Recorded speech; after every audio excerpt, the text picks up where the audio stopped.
അതിപരിശുദ്ധമായ നാമം ഈ രാത്രിയിലും വാഴ്ത്തപ്പെടുമാറാകട്ടെ.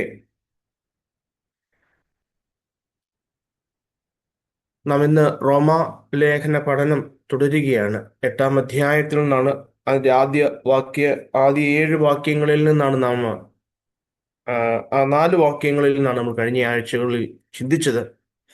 തുടർന്ന് ഇന്ന് 8-ാം അധ്യായം 5 മുതൽ 8 വരെയുള്ള വാക്യങ്ങൾ നമ്മളൊന്ന് പഠിക്കുവാനായിട്ട് അല്പസമയം ചിന്തിക്കുവാനായിട്ട് ആഗ്രഹിക്കുക. നമുക്കത് ആദ്യം ഒന്ന് വായിക്കാം. റോമാലേഖനം 8-ാം അധ്യായം 5 മുതൽ 8 വരെയുള്ള വാക്യങ്ങൾ. ഹല്ലേലൂയ. ജഡസ്വഭാവമുള്ളവർ ജഡത്തിനുള്ളതും ആത്മസ്വഭാവമുള്ളവർ ആത്മാവിനുള്ളതും ചിന്തിക്കുന്നു. ജഡത്തിന്റെ ചിന്ത മരണം, ആത്മാവിന്റെ ചിന്തയോ ജീവനും സമാധാനവും തന്നെ. ജഡത്തിന്റെ ചിന്ത ദൈവത്തോട് ശത്രുത്വമാകുന്നു. അത് ദൈവത്തിന്റെ ന്യായപ്രമാണത്തിന് കീഴ്പ്പെടുവാൻ കഴിയുന്നതുമല്ല. ജഡസ്വഭാവമുള്ളവർക്ക് ദൈവത്തെ പ്രസാദിപ്പിക്കുവാൻ കഴിവില്ല. പരിശുദ്ധനെ സ്വർഗസ്ഥ ഞങ്ങളുടെ നല്ല പിതാവേ, ഞങ്ങൾ ഈ വായിച്ച വചനങ്ങളുടെ അടുക്കിലേക്ക് ഞങ്ങൾ കടന്നു വരുന്നു. കർത്താവേ, ദൈവത്തിന്റെ പരിശുദ്ധാത്മാവ് ഇത് ഞങ്ങളുടെ ഉള്ളങ്ങളിൽ പ്രകാശിപ്പിക്കണമേ. ഇന്ന് ഗ്രഹിപ്പാനും ഞങ്ങളെ തന്നെ ക്രമീകരിപ്പാനും ഞങ്ങൾക്ക് ഇന്ന് രാത്രിയിലെ ഈ വചന കേൾവി സഹായിക്കണമേ. ദൈവത്തിന്റെ പരിശുദ്ധാത്മാവ് ഒന്നാവായിട്ട് എൻ്റെ ഉള്ളിൽ ഇരിക്കണമേ എന്ന് ഞാൻ പ്രാർത്ഥിക്കുന്നു. കേൾക്കപ്പെടുന്ന വചനങ്ങൾ നല്ല നിലത്ത് വീണുപോലെ വിത്തുപോലെ ആയിരിക്കുവാൻ ദൈവം സഹായിക്കണമേ. കർത്താവേ, ഈ വചനങ്ങൾ പാറപ്പുറത്ത് വീഴുന്നോ വഴിയരികിൽ വീഴുന്നോ വിത്തുപോലെ ആകരുതേ. കാക്കകളോ അല്ലെങ്കിൽ അതിന് ആഴമില്ലാത്തതുകൊണ്ട് വേഗം ഉണങ്ങിപ്പോകുന്ന നിലയിലായി പോകരുതേ. അത് 30, 100, 60 മേനി വിളവ് ഉണ്ടാകത്തക്കവണ്ണം നല്ല നിലത്ത് വീഴണമേ എന്ന് ഞങ്ങൾ പ്രാർത്ഥിക്കുന്നു. അവിടുന്ന് നിലവങ്ങളെ ഒരുക്കണമേ. പ്രാർത്ഥന കേട്ടിരിക്കുക. സ്തോത്രം. ആമേൻ. ഹല്ലേലൂയ. നമ്മൾ ഇതിന്റെ ഈ ഭാഗത്തിനെ കുറിച്ചുള്ള ചിന്ത കഴിഞ്ഞ ആഴ്ചയിൽ തുടങ്ങിയിരുന്നു. കഴിഞ്ഞ ആഴ്ചയിൽ നമ്മൾ തുടങ്ങിയപ്പോൾ ഈ ഭാഗം ചിന്തിച്ചപ്പോൾ 1 കൊരിന്ത്യൻ ലേഖനം 3-ാം അധ്യായത്തിന്റെ 3-ാം വാക്യം ഞാൻ അന്നേരം നമ്മളൊന്ന് വായിച്ചിരുന്നു. 1 കൊറിന്ത്യൻസ് ചാപ്റ്റർ 3 വേഴ്സ് 3. ആ ഭാഗം ഒന്നുകൂടെ നമുക്ക് വായിച്ച് തുടർന്ന് ചിന്തിക്കാം. 1 കൊരിന്ത്യർ 3:3. വായിച്ചു സിസ്റ്ററെ. നിങ്ങളുടെ ഇടയിൽ ഈർഷ്യയും പിണക്കവും ഇരിക്കെ നിങ്ങൾ ജഡികന്മാരും ശേഷം മനുഷ്യരെ പോലെ നടക്കുന്നവരുമല്ലയോ? ഇന്നത്തെ ആ ചിന്ത തുടങ്ങാനായിട്ട് എനിക്ക് തോന്നുന്നു ഈ ഒരു വാക്യം നമുക്ക് അതിനൊരു നല്ല തുടക്കമായിരിക്കും എന്ന് ചിന്തിക്കുക. ഇവിടെ പറയുക, ഇത് പറയുന്നത് അപ്പോസ്തലനായ വിശുദ്ധ പൗലോസ് കൊറിന്ത്യയിലെ ദൈവസഭയോടാണ്. അപ്പൊ ദൈവസഭയോട് രക്ഷിക്കപ്പെട്ട് വീണ്ടെടുക്കപ്പെട്ട ദൈവമക്കളോട് പറയുക, നിങ്ങൾ രക്ഷിക്കപ്പെട്ടവരാ, പക്ഷേ നിങ്ങളുടെ ഇപ്പോഴത്തെ നടപ്പ് കണ്ട രക്ഷിക്കപ്പെടാത്തവനെ പോലെയാ, ശേഷം മനുഷ്യരെ പോലെയാ. അതാ ഇവിടെ പറയുന്നത്.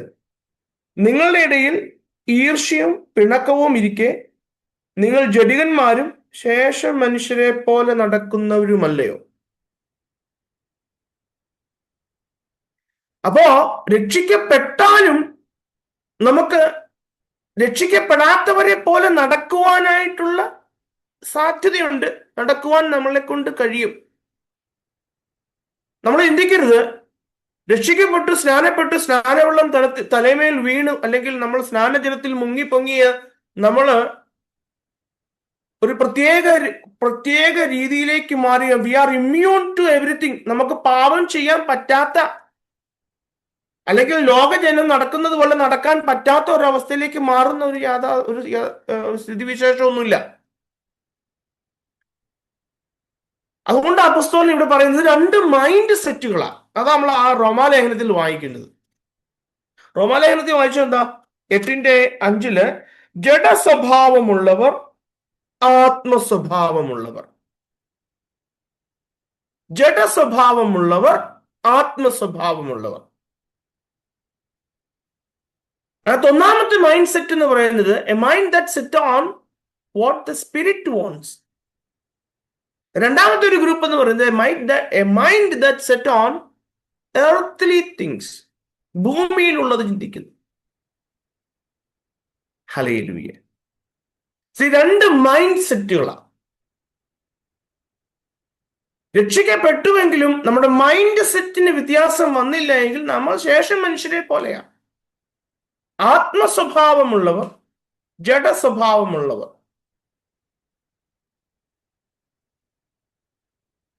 എന്റെ പ്രിയരെ, നമുക്കിതൊന്ന് അല്പം കൂടി ഒന്ന് വ്യക്തമായിട്ടൊന്ന് മനസ്സിലാക്കാനായിട്ട് വചനത്തെ വചനം കൊണ്ട് തന്നെ ഗ്രഹിക്കുന്നതാണല്ലോ അതിന്റെ കറക്റ്റായിട്ടുള്ള രീതി. അതുകൊണ്ട് കൊലോസി ലേഖനം അതൊരു ഇച്ചിരി ഒരു വലിയ പാസേജാണ്, എങ്കിലും അത് ഈ ഭാഗം മനസ്സിലാക്കുവാനായിട്ട് ആ വചനഭാഗം നമ്മളെ സഹായിക്കുന്നത് കൊണ്ട് അത് മൊത്തം ഒന്ന് വായിക്കാം. കൊലോസി ലേഖനം 3-ാം അധ്യായം അതിന്റെ 1 മുതൽ 11 വരെയുള്ള വാക്യങ്ങൾ ഒന്ന് നിർത്തി നമുക്കൊന്ന് വായിച്ചാലോ. ആകയാൽ നിങ്ങൾ ക്രിസ്തുവിനോട് കൂടെ ഉയർത്തെഴുന്നേറ്റിരിക്കുന്നു എങ്കിൽ ക്രിസ്തു ദൈവത്തിന്റെ വലതുഭാഗത്തിരിക്കുന്നിടമായ ഉയരത്തിലുള്ളത് അന്വേഷിപ്പിൻ. ഭൂമിയിലുള്ളതല്ല, ഉയരത്തിലുള്ളത് തന്നെ ചിന്തിപ്പീൻ. ഞാനൊന്ന് ഇടപെട്ടോട്ടെ ഇടയ്ക്ക് സിസ്റ്ററെ. ഇവിടെ പറയുക, ഒന്നാമത് പറയുക നിങ്ങൾ ഉയരത്തിലുള്ളത് അന്വേഷിപ്പിൻ. അടുത്ത വാക്യത്തിൽ പറയുക നിങ്ങൾ ഉയരത്തിലുള്ളത് തന്നെ ചിന്തിക്കുവിൻ. തുടർന്നാട്ടെ. നിങ്ങൾ മരിച്ച് നിങ്ങളുടെ ജീവൻ ക്രിസ്തുവിനോടുകൂടെ ദൈവത്തിൽ മറഞ്ഞിരിക്കുന്നു. നമ്മുടെ ജീവനായ ക്രിസ്തു വെളിപ്പെടുമ്പോൾ നിങ്ങളും അവനോടുകൂടെ തേജസ്സിൽ വെളിപ്പെടും. ആകയാൽ ദുർനടപ്പ്, അശുദ്ധി, അതിരാഗം, ദുർമോഹം, വിഗ്രഹാരാധനയായ അത്യാഗ്രഹം, ഇങ്ങനെ ഭൂമിയിലുള്ള നിങ്ങളുടെ അവയവങ്ങളെ മരിപ്പിപ്പിൻ. ഈ വക നിമിത്തം ദൈവകോപം അനുസരണം കെട്ടവരുടെ മേൽ വരുന്നു. അവയിൽ ജീവിച്ചിരുന്ന കാലം നിങ്ങളും മുൻപേ അവയിൽ നടന്നുപോന്നു. ഇപ്പോഴോ നിങ്ങളും കോപം, ക്രോധം, ഈർഷ്യ, വായിൽ നിന്ന് വരുന്ന ദൂഷണം, ദുർഭാഷണം ഇവയൊക്കെയും വിട്ടുകളവീൻ. അന്യോന്യം ഭോഷ്ക് പറയരുത്. നിങ്ങൾ പഴയ മനുഷ്യനെ അവന്റെ പ്രവൃത്തികളോടുകൂടെ ഉരിഞ്ഞു കളഞ്ഞു. തന്നെ സൃഷ്ടിച്ചവന്റെ പ്രതിമ പ്രകാരം പരിജ്ഞാനത്തിനായി പുതുക്കം പ്രാപിക്കുന്ന പുതിയ മനുഷ്യനെ ധരിച്ചിരിക്കുന്നുവല്ലോ. ഹല്ലേലൂയ. ഇവിടെ set your mind on things above. ഉയരത്തിലുള്ളതിലേക്ക് നിങ്ങളുടെ ഹൃദയത്തെ ഫിക്സ് ചെയ്യാനാ പറഞ്ഞത്. ഭൂമിയിലുള്ളതല്ല, ഉയരത്തിലുള്ളത് ചിന്തിപ്പിൻ, ഉയരത്തിലുള്ളത് അന്വേഷിപ്പിൻ. അതിന്റെ താഴോട്ട് നമ്മൾ കണ്ടല്ലോ ഭൂമിയിലുള്ളത് എന്താന്ന്. 5-ാമത്തെ വാക്യം നിങ്ങൾ ഇവിടെ 5-ാമത്തെ വാക്യം വായിച്ചപ്പോൾ ആകയാൽ ദുർനടപ്പ്, അശുദ്ധി, അതിരാഗം, ദുർമോഹം, അടുത്തുണ്ടോ വിഗ്രഹാരാധനയായ അത്യാഗ്രഹം. അയ്യോ ബ്രദറെ, ഞങ്ങൾ രക്ഷിക്കപ്പെട്ടവരാ, ഞങ്ങൾ വിഗ്രഹങ്ങളെയൊക്കെ വിട്ടുപോകുന്നവരാ, ഞങ്ങൾക്ക് വിഗ്രഹങ്ങളൊന്നുമില്ല. ഇവിടെ അപ്പോസ്തലനായ പൗലോസ് ഉപയോഗിച്ചിരിക്കുന്ന ഒരു യൂസേജ് ഉണ്ടോ? വിഗ്രഹാരാധനയായ അത്യാഗ്രഹം. ദൈവമക്കളൊക്കെ ആയി, വീണ്ടെടുക്കപ്പെട്ടു, പക്ഷെ അത്യാഗ്രഹം, പണത്തോടുള്ള ആഗ്രഹം, പ്രശസ്തിയോടുള്ള ആഗ്രഹം, പദവിയോടുള്ള ആഗ്രഹം, ഇതൊക്കെ ഇപ്പോഴും നിലനിൽക്കുന്നുണ്ടെങ്കിൽ അതൊരു വിഗ്രഹാരാധനയാന്ന അപ്പോസ്തലൻ അങ്ങനെയല്ല അവിടെ എഴുതിയിരിക്കുന്നത്. വിഗ്രഹാരാധനയായ അത്യാഗ്രഹം.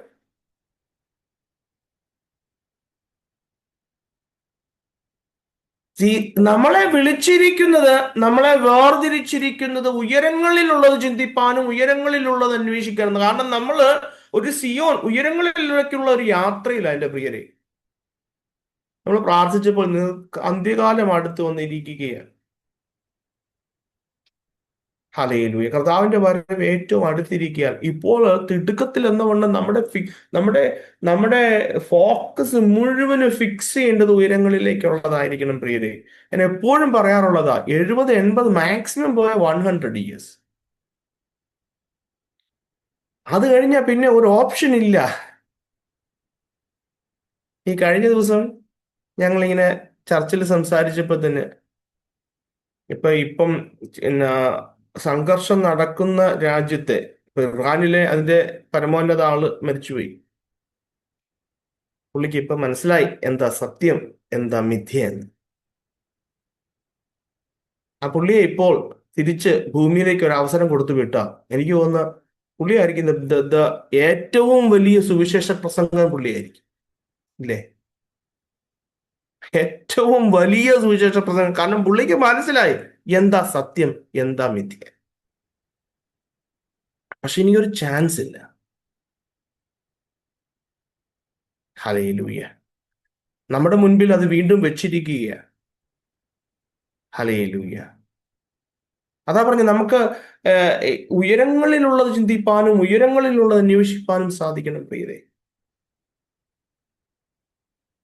ഞാൻ ഈ ഉയരങ്ങളിലുള്ളത് അന്വേഷിപ്പിൻ, ഉയരങ്ങളിലേക്ക് ചിന്തിക്കുവിൻ എന്ന് പറയുമ്പോ, ഭൂമിയിലുള്ളതല്ല എന്ന് പറയുമ്പോ, നിങ്ങൾ അതിന്റെ ഒന്ന് എക്സ്ട്രീമിലേക്ക് പോകരുതേ. എന്നാ ഇനി വർക്ക് ലൈഫ് വേണ്ട, ഫാമിലി ലൈഫ് വേണ്ട, everyday day to day life വേണ്ട, മക്കൾക്ക് വേണ്ടി കരുതണ്ട, അവരുടെ വിദ്യാഭ്യാസത്തിന് വേണ്ടി കരുതണ്ട, അവരുടെ വിദ്യാഭ്യാസത്തിന് വേണ്ടി ഫോക്കസ് ചെയ്യണ്ട. ഇതൊന്നും അല്ല. അല്ലാതെ അതൊന്നും ചെയ്യാതെ എപ്പോഴും ബൈബിള് മാത്രം വായിച്ചുകൊണ്ട് വചനങ്ങൾ മാത്രം ഉരുവിട്ടുകൊണ്ടിരിക്കുന്ന ആ നിലയിലുള്ള ഒരു ലൈഫ് അല്ല ഞാൻ പറയുന്നത്. എന്നല്ല അതിന്റെ അർത്ഥം. നമ്മുടെ ടോട്ടൽ ഡ്രിഫ്റ്റ്, നമ്മുടെ ജീവിതത്തിന്റെ ഒഴുക്ക് എങ്ങോട്ടാ, നമ്മുടെ പ്രീ ഓക്യുപ്പേഷൻ എന്താ, യഥാർത്ഥത്തിൽ എന്റെ ലക്ഷ്യം എന്താ?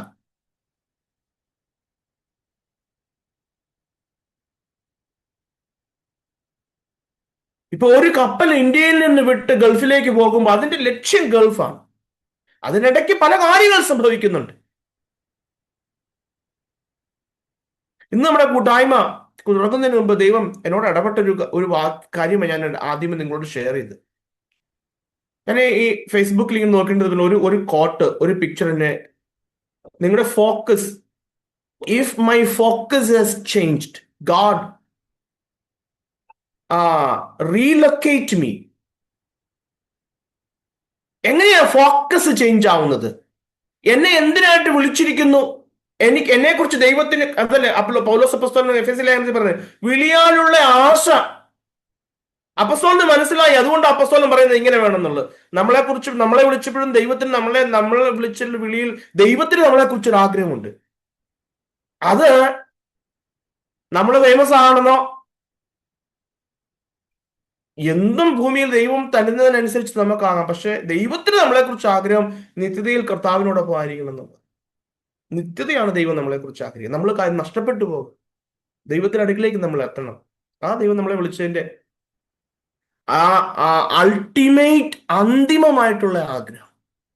ഹല്ലേലൂയ. ഭൂമിയിലുള്ള ചിന്തിക്കണ്ട എന്ന് പറയുമ്പോൾ ഞാൻ ഉദ്ദേശിച്ച് നിങ്ങൾക്ക് മനസ്സിലായെന്ന് വിചാരിക്കുക. പക്ഷെ നമ്മുടെ ആ ടോട്ടൽ ഡ്രിഫ്റ്റ്, മൊത്തമായി നമ്മുടെ ഫോക്കസ് എങ്ങനെയാണ്, സ്ഥായിയായ നമ്മുടെ ഉദ്ദേശം.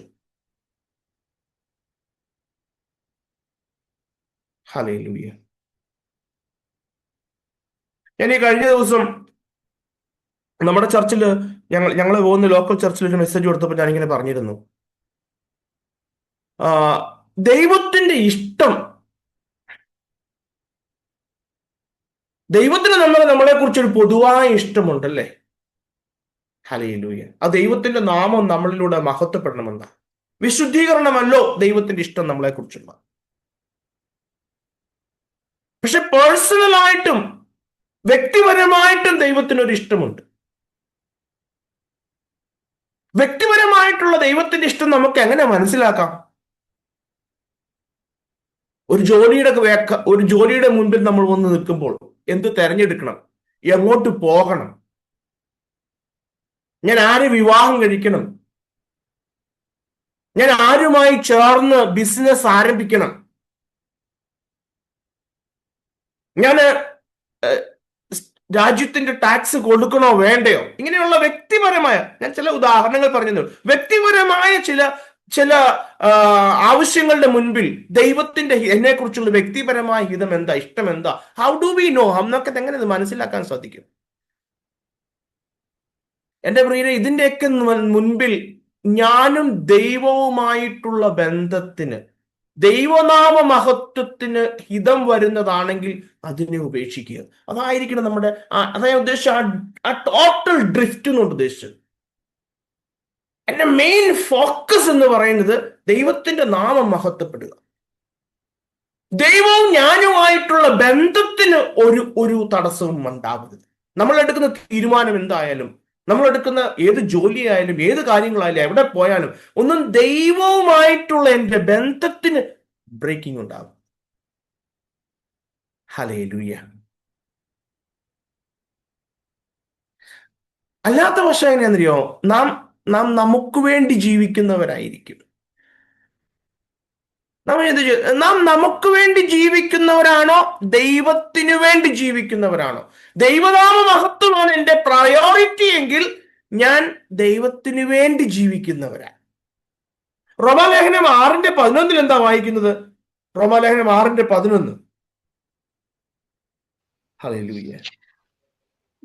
അവണ്ണം നിങ്ങളും പാപസംബന്ധമായി മരിച്ചവർ എന്നും ക്രിസ്തുയേശുവിൽ ദൈവത്തിന് ജീവിക്കുന്നവർ എന്നും നിങ്ങളെ തന്നെ എണ്ണുവിൻ. നമ്മളെ തന്നെ എന്താ എണ്ണേണ്ടത്? നാം പാപസംബന്ധമായി മരിച്ചു, ഇനി ജീവിക്കുന്നത് ക്രിസ്തുയേശുവിൽ ദൈവത്തിനായി ജീവിക്കുന്നു എന്ന് നാം നമ്മെ തന്നെ എണ്ണണം. ശരിക്കും ഞാൻ എൻ്റെ ജീവിതത്തിൽ ദൈവത്തിന് വേണ്ടി ജീവിക്കുന്നവനാണോ, അതോ ഞാൻ എനിക്ക് വേണ്ടി തന്നെ ജീവിക്കുന്നവനാണോ? എൻ്റെ പ്രിയൻ, നിങ്ങൾ അല്പം ശ്രദ്ധയോടെ ഇരിക്കണേ. ഇത് നമ്മുടെ ഉള്ളങ്ങളിലേക്ക് കയറാതിരിക്കാനായിട്ട് പിശാച് നമ്മളെ ഡൈവേർട്ട് ചെയ്ത് കളയും. പിശാച് ഒരിക്കലും ആഗ്രഹിക്കാത്ത കാര്യമാണ്. കാരണം ഞാൻ പറഞ്ഞാല് നമ്മുടെ ആത്മീക വിഷയങ്ങളും നമുക്ക് നമ്മൾക്ക് വേണ്ടി ആക്കി തീർക്കുവാൻ സാധിക്കും. നമ്മൾ ആത്മീകമായി ചെയ്യുന്ന പല കാര്യങ്ങളും എനിക്ക് എൻ്റെതായ സ്വാർത്ഥ താല്പര്യങ്ങൾക്ക് വേണ്ടി ആക്കി മാറ്റുവാനായിട്ട് സാധിക്കും. ഹല്ലേലൂയ. അതായത് ഞാൻ പറഞ്ഞത് നമുക്ക് വേണ്ടി തന്നെ ജീവിക്കാതെ, കാരണം ഞാൻ ഉദ്ദേശം നമ്മുടെ പാട്ടും നമ്മുടെ പ്രാർത്ഥനയും ഉപവാസവും നമ്മുടെ ആത്മീക കാര്യങ്ങൾ, പ്രകടനങ്ങൾ എന്ന് പറയുന്നത് അത് നമുക്ക് വേണ്ടിയാക്കി മാറ്റുവാനായിട്ട് സാധിക്കും. ഹല്ലേലൂയ. ഞാൻ ഈ കാണിക്കുന്ന പ്രകടനങ്ങളുടെയൊക്കെ പിറകിൽ വ്യാപരിക്കുന്ന ആ ശക്തി എന്താ? അതിനെ പ്രേരിപ്പിക്കുന്ന ഘടകം എന്താ? ദൈവനാമ മഹത്വപ്പെടണമെന്നാണോ, എൻ്റെ പേഴ്സണൽ ആയിട്ടുള്ള ആവശ്യങ്ങൾ നടക്കാൻ വേണ്ടിയാണോ? ഇവിടെയൊക്കെ പിശാച് നമ്മൾ അറിയാതെ തന്നെ നമ്മളെ ഡ്രിഫ്റ്റ് ചെയ്ത് കളയും, നമ്മളെ തെറ്റിച്ചു കളയും.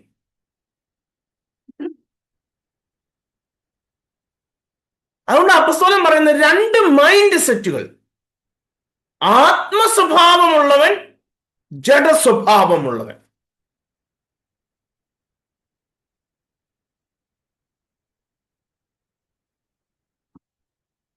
ഈ ജഡസ്വഭാവം എന്നുള്ളത് രക്ഷിക്കപ്പെടാത്തവരെ കുറിച്ചാണ് പറഞ്ഞിരിക്കുന്നത്. എങ്കിലും ശേഷം മനുഷ്യരെ പോലെ, നമ്മൾ കൊരിന്ത്യർ ലേഖനത്തിൽ വായിച്ചല്ലോ, ശേഷം മനുഷ്യരെ പോലെ നമുക്കും ആകാൻ സാധിക്കുന്നത് കൊണ്ട് അത് നമുക്കും ആപ്ലിക്കബിളാണ്. നമുക്കും ജഡസ്വഭാവത്തിൽ ജീവിക്കാനായിട്ട് സാധിക്കും. അതുകൊണ്ടാണ് ഈ റോമാലേഖനത്തിലും കൊരിന്ത്യർ ലേഖനത്തിലും, തുടർന്ന് നമ്മൾ വായിക്കുമ്പോൾ കൊളോസി ലേഖനത്തില്, ഗലാത്യ ലേഖനത്തിലെല്ലാം, ദൈവസഭകൾക്ക് എഴുതുന്ന ലേഖനത്തിലെല്ലാം പറഞ്ഞിട്ടുണ്ട്.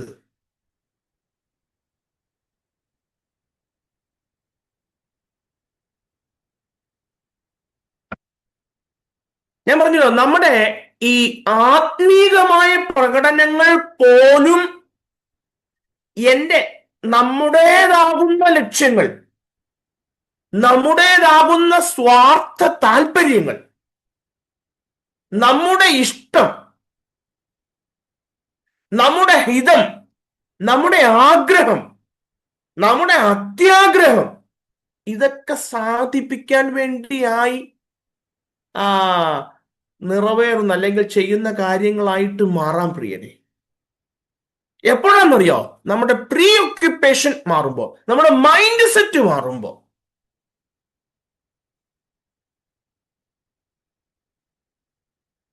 എന്റെ mind is set on what the spirit want. Hallelujah. ആത്മാവിന് എന്താ ആഗ്രഹം? അവിടെയാണോ എന്റെ മൈൻഡ് സെറ്റ് ചെയ്ത് വെച്ചിരിക്കുന്നത്? അതോ നശിച്ചു പോകുന്ന എന്റെ ഈ ജഡം എന്നാന്ന് നമ്മൾ കഴിഞ്ഞ 2 ആഴ്ചകൾ മുമ്പ് നമ്മൾ ചിന്തിച്ചിരുന്നു. നിങ്ങൾ മറന്നു പോയിട്ടില്ല ഉണ്ടെങ്കിൽ ജഡം അതിന്റെ അതിനെ സാറ്റിസ്ഫൈ ചെയ്യാനാണോ എന്റെ ആഗ്രഹം?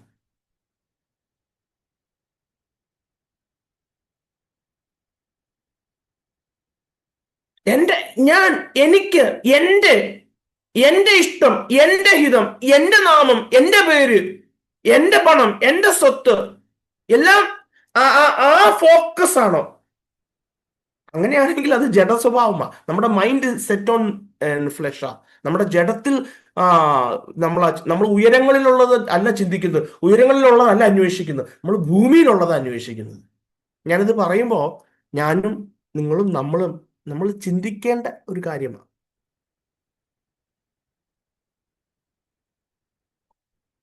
ഞാൻ എവിടെയെങ്കിലും ഡൈവേർട്ടഡ് ആയി പോയിട്ടുണ്ടോ? എൻ്റെ പ്രാർത്ഥനയും പാട്ടും ഉപവാസവും ഒക്കെ എൻ്റെ ഈ ഭൂമിയിലെ ചില കാര്യങ്ങൾ സാധിച്ചെടുക്കാൻ വേണ്ടി മാത്രമാണോ? എൻ്റെ പ്രിയരെ, നമുക്ക് വേണ്ടി പ്രാർത്ഥിക്കരുതെന്നോ നമ്മുടെ പ്രശ്നങ്ങൾ ദൈവത്തെ അറിയിക്കരുതെന്നോ, എല്ലാ സ്തോത്രത്തോടെ ദൈവത്തെ അറിയിക്കാനാണ് വചനം തന്നെ പെട്ടിരിക്കുന്നത്. ഇതൊന്നും വേണ്ട എന്നൊന്നും അല്ല ഞാൻ പറയുന്നത്. എൻ്റെ പ്രീ ഓക്യുപ്പേഷൻ, എൻ്റെ ആ സ്ഥായി ഭാവം, എൻ്റെ ഉള്ളങ്ങളിലെ ആ സ്ഥായി ഭാവം എന്താ? ഉയരങ്ങളിലുള്ളതാണ്. ഹല്ലേലൂയ. ദൈവനാമം മഹത്വപ്പെട്ടില്ലെങ്കിലും വേണ്ട, എനിക്കിത് സാധിക്കണം എന്നതാണോ? ഞാൻ പറഞ്ഞില്ലേ, എങ്ങനെ മനസ്സിലാക്കാം? ഞാൻ ആ ജോലി തിരഞ്ഞെടുക്കണോ? അത് ദൈവത്തിന് എന്നെ കുറിച്ചുള്ള ഇഷ്ടം എന്തെന്ന്, പേഴ്സണലായിട്ട് വ്യക്തിപരമായിട്ട് ദൈവത്തിന് എന്നെ കുറിച്ചുള്ള ഇഷ്ടം എന്തെന്ന് എങ്ങനെ മനസ്സിലാക്കാൻ എൻ്റെ പ്രിയരെ? ഞാൻ അതിൽ ചെന്ന് ചേരുന്നതുകൊണ്ട് ദൈവനാമം മഹത്വം എടുക്കുവോ? ഞാനും ദൈവവുമായിട്ടുള്ള ബന്ധത്തിന് ഉലച്ചിലുണ്ടാവുമോ? ആ വ്യക്തിയുമായിട്ടുള്ള കൂട്ടുബന്ധം ഞാനും ദൈവവുമായിട്ടുള്ള ബന്ധത്തെ ഉലയ്ക്കുമോ? അതിന് തടസ്സമാകുമോ? ഇതായിരിക്കണം അതാണ് ഞാൻ അതിനെക്കുറിച്ച്, അത് എൻ്റെ ഡിസൈഡിങ് ഫാക്ടർ ആകുന്നുണ്ടെങ്കിൽ ഞാൻ ഉയരങ്ങളിലുള്ളത് അന്വേഷിക്കുന്നത്. എൻ്റെ ആഗ്രഹം ദൈവനാമം മാത്രം എടുക്കണം. അതിനിച്ചിരി പെയിനൊക്കെ ആവും പ്രിയരെ, അതിനൊക്കെ ഇച്ചിരി വില കൊടുക്കേണ്ടി വരും. ഹല്ലേലൂയ. പക്ഷെ ദൈവം അതാ നമ്മളെക്കുറിച്ച് നമ്മളെ വിളിച്ചിരിക്കുന്നതിന് വേണ്ടിയിട്ട്.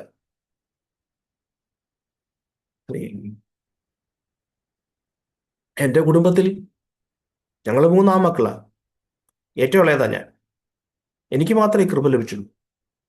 മറ്റുള്ളവർക്ക് വേണ്ടി ഞങ്ങൾ പ്രാർത്ഥിക്കുന്നു. Why I don't know. Hallelujah. എനിക്കറിയില്ല എന്തുകൊണ്ട് പക്ഷെ എന്നെ വിളിച്ച് എനിക്ക് ദൈവം ഒരുക്കുന്ന നിത്യതയ്ക്കായിട്ട്, അവിടുത്തെ നാമമഹത്വം എടുക്കാനായിട്ട് ഞാൻ വില കൊടുക്കേണ്ടിയിരിക്കും. ഹല്ലേലൂയ. ഹല്ലേലൂയ. ആത്മാവിനെ അനുസരിച്ച്, അല്ലെങ്കിൽ ആത്മസ്വഭാവം ഉള്ളവർ എന്ന് പറഞ്ഞാൽ എന്താ? ആത്മാവിനെ അനുസരിച്ച് നടക്കുക. ആത്മാവിനെ അനുസരിച്ച് നടക്കുക എന്ന് പറയുമ്പോൾ ഞാൻ പറഞ്ഞല്ലോ, നമ്മള് വചനം മാത്രം വായിച്ച് വചനം മാത്രം ഉരുവിട്ടിങ്ങനെ സന്യസ്ത ജീവിതം, അതൊന്നുമല്ല, അങ്ങനെയല്ല. എൻ്റെ പ്രിയരെ, the chief ministry of the Holy Spirit എന്താണെന്നറിയാവോ? കർത്താവ് എന്നാ പറഞ്ഞത്? ഹല്ലേലൂയ.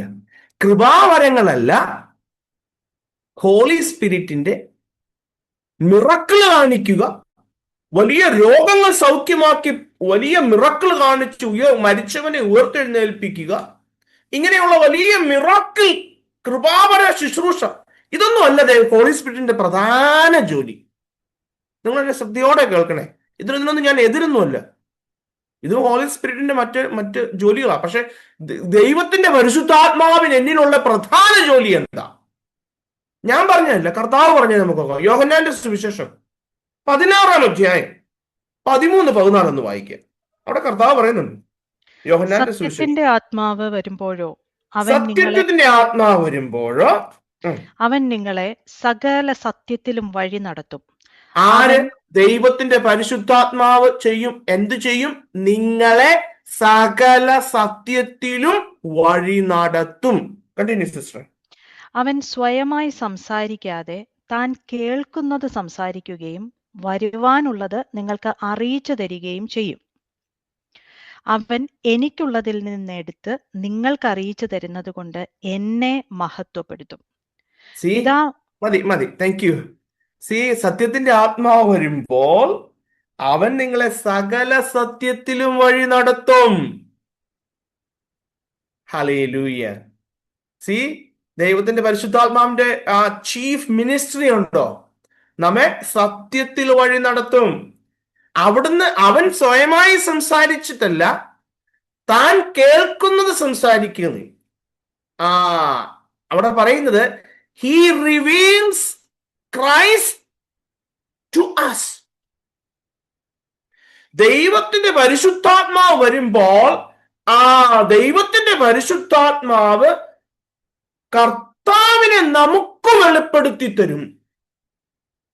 അതാ ഒന്നാമത്. രണ്ടാമത് അവൻ എനിക്കുള്ളതിൽ നിന്നെടുത്ത് നിങ്ങൾക്ക് അറിയിച്ചു തരും. He reveals Christ to us. നമുക്ക് കർത്താവിനെ വെളിപ്പെടുത്തി തരും. നമുക്ക് വെളിപ്പെടുത്തി തരും. എനിക്ക് വെളിപ്പെടുത്തി തരും. എന്നെ കേട്ടുകൊണ്ടിരിക്കുന്ന ഇവിടെ ഓരോ വ്യക്തികൾക്കും കർത്താവിൽ നിന്നെടുത്ത് കർത്താവിനെ നമുക്ക് വെളിപ്പെടുത്തി തരും. ഇത് പരിശുദ്ധാത്മാവിന്റെ ഒന്നാമത്തെ ശുശ്രൂഷയാണ്. രണ്ടാമത്തെ എന്നാന്നറിയോ? അതിന്റെ അടുത്ത ഭാഗം നോക്കിക്കേ. അറിയിച്ചു തരുന്നത് കൊണ്ട് എന്നെ മഹത്വപ്പെടുത്തും. Hallelujah. He reveals Christ in us. കർത്താവിനെ നമ്മിൽ വെളിപ്പെടുത്തും. പരിശുദ്ധാത്മാവ് കർത്താവിനെ ആദ്യം എനിക്ക് വെളിപ്പെടുത്തും, പിന്നീട് എന്നിൽ കർത്താവിനെ വെളിപ്പെടാൻ തുടങ്ങും. ഞാൻ പറയുന്നത് മനസ്സിലാവുന്നുണ്ടെന്ന് എനിക്ക് തോന്നുകയാണ്. സി അതാണ് ദൈവത്തിന്റെ പരിശുദ്ധാത്മാവ് നമ്മിൽ ചെയ്യുന്ന പ്രധാനത, ചീഫ് മിനിസ്ട്രി. എൻ്റെ പ്രിയരെ, കർത്താവ് യേശുവിനെ നമുക്ക് വെളിപ്പെടുത്തി തരും, പിന്നെ നമ്മിൽ യേശുവിനെ വെളിപ്പെടുത്തും. പരിശുദ്ധാത്മാവ് നമ്മിൽ കർത്താവിനെ വെളിപ്പെടുത്തും. ഹല്ലേലൂയ. ബാക്കിയുള്ള ശുശ്രൂഷ, മിറാക്കിൾ ശുശ്രൂഷയ്ക്ക് മറ്റൊരു സ്ഥാനമേ ഉള്ളൂ. ഇതാണ് ചീഫ് മിനിസ്ട്രി. ഹല്ലേലൂയ. ദൈവത്തിന്റെ പരിശുദ്ധാത്മാവ് നമ്മുടെ ഉള്ളിൽ വരുമ്പോൾ കർത്താവിനെ നമുക്ക് വെളിപ്പെടുത്തി തരും, വചനം വെളിപ്പെടുത്തി തരും. തുടർന്ന് നാം ജീവിക്കുന്ന വചനമായി വെളിപ്പെടും. മറ്റുള്ളവർക്ക് ക്രിസ്തുവിനെ നമ്മിൽ വെളിപ്പെടും. അതല്ലേ പാട്ടുകാരൻ പറയുന്നത്? പഴി, ദുഷി, നിന്ന എന്നിവ വരുമ്പോൾ കർത്താവേ എന്നെ സൗരഭ്യവാസനയാക്കി മാറ്റണമേ. ഹല്ലേലൂയ. ക്രിസ്തുവിനെ എനിക്ക് വെളിപ്പെട്ടിട്ടുണ്ടെങ്കിൽ മാത്രമേ ഇങ്ങനെയുള്ള സിറ്റുവേഷൻ വരുമ്പോൾ, എങ്ങനെ പഴിയുടെയും ദുഷിയുടെയും നിന്നയുടെയൊക്കെ സാഹചര്യങ്ങൾ ഉണ്ടാവുമ്പോ ക്രിസ്തുവെന്ന സൗരഭ്യവാസനയായിട്ട് എന്നെ മാറ്റണമേ. അവിടെയാ ക്രിസ്തു എന്നിൽ വെളിപ്പെടേണ്ടത്. ക്രിസ്തുവിന്റെ സൗരഭ്യവാസന എന്നിൽ നിന്ന് പുറത്തു വരണം. അതാ പാട്ടുകാരൻ അങ്ങനെ അടവി തരുകളിനിടയിൽ നിന്ന് പാട്ടിനകത്ത് അങ്ങനെയുണ്ട്. ഹല്ലേലൂയ. അതാ ഹോളി സ്പിരിറ്റിന്റെ പ്രധാന ഡ്യൂട്ടി. പക്ഷെ നമ്മൾ ഇന്ന് കേൾക്കുന്നതൊക്കെ നേരെ വിപരീതമാണ്. എനിക്കറിയാം. ഇന്ന് കേൾക്കുന്നത് ഇതൊക്കെ ഇങ്ങനെയുള്ളത്, ഇതാണ് വചനം പഠിപ്പിക്കുന്നത് എന്നുള്ളത് ആർക്കറിയാം? ഇന്ന് common the so called believer എന്ന് പറയുന്ന ആൾക്കാർ, ദ സോ കോൾഡ് ദൈവജനം എന്ന് പറയുന്നു, അവർക്കതൊന്നും വേണ്ട. അവർക്ക് ഈ ഒച്ചയും ബഹളവും. ശരിക്കും ദൈവത്തിന്റെ ആത്മാവ് ഇതാ നമ്മൾ ചെയ്യേണ്ടത്. ഇതല്ലേ എൻ്റെ പ്രിയരെ വേണ്ടത്? ഇതല്ലേ നമ്മുടെ ജീവിതത്തിൽ വേണ്ടത്? കർത്താവ് നമ്മളെ കുറിച്ച് നിങ്ങൾ നിങ്ങളെ തന്നെ വിശുദ്ധീകരിപ്പീൻ. ഞാൻ വിശുദ്ധനാകയാൽ നിങ്ങൾ നിങ്ങളെ തന്നെ വിശുദ്ധീകരിപ്പീൻ. ഞാൻ വെളിച്ചമാകയാൽ നിങ്ങൾ വെളിച്ചത്തിൽ നടക്കുവിൻ. ഞാൻ വചനമാവുന്നു, വചനം ജഡമായി വന്നു, ഈ അപ്പം എന്നെ ഭക്ഷിപ്പിൻ.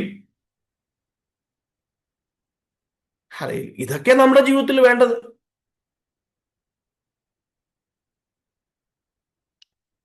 The chief ministry of the Holy Spirit is that Jesus may be glorified in and through us.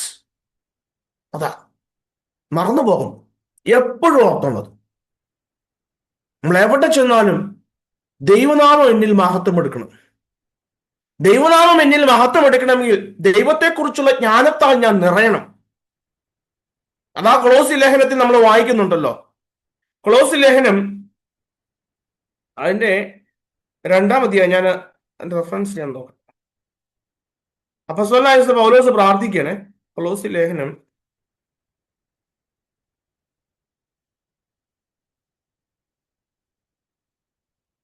അതിന്റെ 2-ാം അധ്യായം അതിന്റെ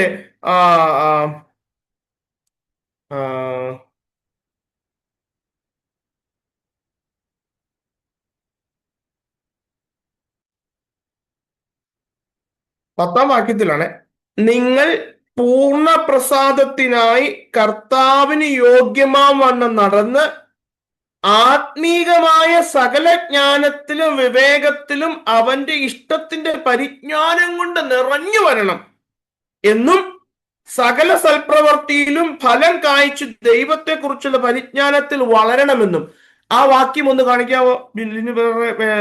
കൊലോസിയർ 2:10.